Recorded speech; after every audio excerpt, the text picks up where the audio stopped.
नमस्कार, आप देख रहे हैं लाइव टुडे न्यूज और मैं हूं आपके साथ छवि।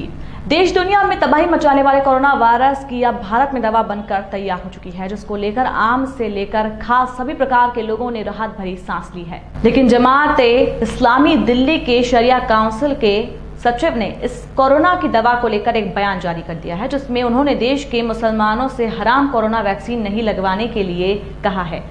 उनके अनुसार जब तक देश में बिना हराम जानवर की बनी दवा नहीं आ जाती, तब तक देश के मुसलमानों को इंतजार करना चाहिए। अगर ज्यादा ही जरूरी है तो इस दवा का उपयोग मुसलमानों को करना चाहिए। एक और जहां सऊदी अरब शासन ने हलाल हराम को कोरोना वायरस की दवा से इतर रखा हुआ है, तो वहीं अपने देश में इस प्रकार के फतवे और बयान निश्चित ही देश में भ्रामक स्थिति पैदा करते हैं। डॉक्टर रियाजुल इस्लाम नदवी द्वारा दिए गए बयान में कहा गया है कि सरकार हर किसी को जबरन वैक्सीन लगवाने के लिए मजबूर नहीं कर सकती है। जो चाहे इसको लगवाए, जो चाहे इसको न लगवाए। सरकार की ओर से किसी को मजबूर नहीं किया जा सकता है।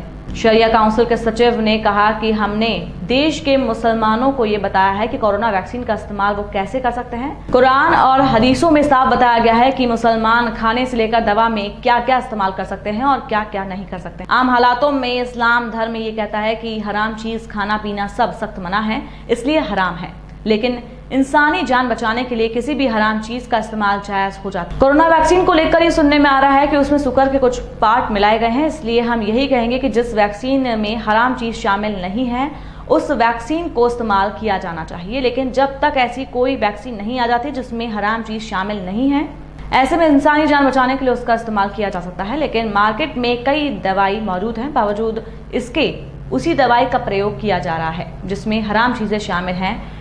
ये सही नहीं है। देखिए, अब तक जिन वैक्सीन्स का इल्म हुआ है उसके कंटेंट्स के बारे में कतई तौर से मालूम नहीं है कि उनमें क्या क्या चीज़ें शामिल हैं। अगर ये बात मालूम हो जाए कि किसी वैक्सीन में पोर्क जेलेटिन का इस्तेमाल किया गया है, जो जिसको कि इस्लाम में हराम करार दिया गया है, और मार्केट में दूसरी वैक्सीन्स मौजूद हों जिनमें कि वो चीज़ उस चीज़ का इस्तेमाल न किया गया हो, तो हम वैसी वैक्सीन को इस्तेमाल करने को कहेंगे जिनमें कि वो सेफ़ हों, उनमें कोई हराम चीज़ शामिल न की गई हो।